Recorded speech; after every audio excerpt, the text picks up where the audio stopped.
जय श्री हरि दोस्तों, इंदिरा एकादशी की बहुत बहुत शुभकामनाएं। आज हम लेके आए हैं इंदिरा एकादशी व्रत कथा, जिससे सुनने मात्र से ही सारे कष्ट दूर हो जाते हैं।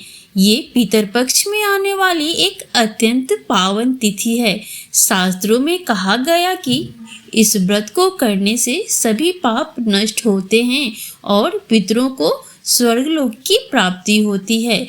जो भक्त श्रद्धा पूर्वक उपवास कर भगवान श्री हरि विष्णु की आराधना करता है, उसे न केवल स्वयं पुण्य प्राप्त होता है, बल्कि उसके पितर भी तृप्त होकर मोक्ष धाम को प्राप्त होते हैं। तो आइए भक्ति और श्रद्धा के साथ सुनते हैं इंदिरा एकादशी व्रत कथा। महात्मा प्रतिपक्ष के दौरान आने वाली इंदिरा एकादशी को विशेष रूप से पितरों की मुक्ति और सर्व पापों के नाश के लिए सर्वोत्तम माना गया है।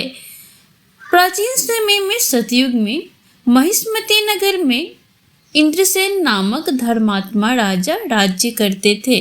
वे परम विष्णु भक्त थे और उनकी प्रजा सुखी थी। एक दिन राजा के दरबार में महर्षि नारद आए। राजा ने विधिवत उनका स्वागत कर पूछा, भगवान, आपके आगमन का कारण क्या है? नारद जी बोले, हे राजन, मैं यमपुर से आ रहा हूँ। वहाँ मैंने आपके पिता को देखा, जो पुण्य आत्मा थे, परंतु कुछ अधूरे कर्मों के कारण यमलोक में रह गए हैं। वे आपसे निवेदन कर रहे हैं, आप उनके उद्धार का उपाय करें। राजा ने चिंतित होकर पूछा, गुरुदेव, मेरे पिताश्री को मुक्ति कैसे मिलेगी? नारद जी बोले, हे राजन, आश्विन मास के कृष्ण पक्ष की एकादशी इंदिरा एकादशी कहलाती है। इस दिन विधि पूर्वक व्रत उपवास और भगवान विष्णु का पूजन कर उसके पुण्य का फल अपने पितरों को समर्पित करोगे तो वे अवश्य ही स्वर्गलोक को प्राप्त होंगे। राजा इंद्रसेन ने विधिवत इंदिरा एकादशी व्रत किया। व्रत के प्रभाव से उनके पिताजी यमलोक से मुक्त होकर विष्णु धाम को प्राप्त हो गए। तब नारद जी ने कहा, हे राजन, जो अभी श्रद्धा पूर्वक इंदिरा एकादशी का व्रत करेगा, उसके पितर को स्वर्ग की प्राप्ति होगी और वे स्वयं भी विष्णु लोक की प्राप्त होंगे।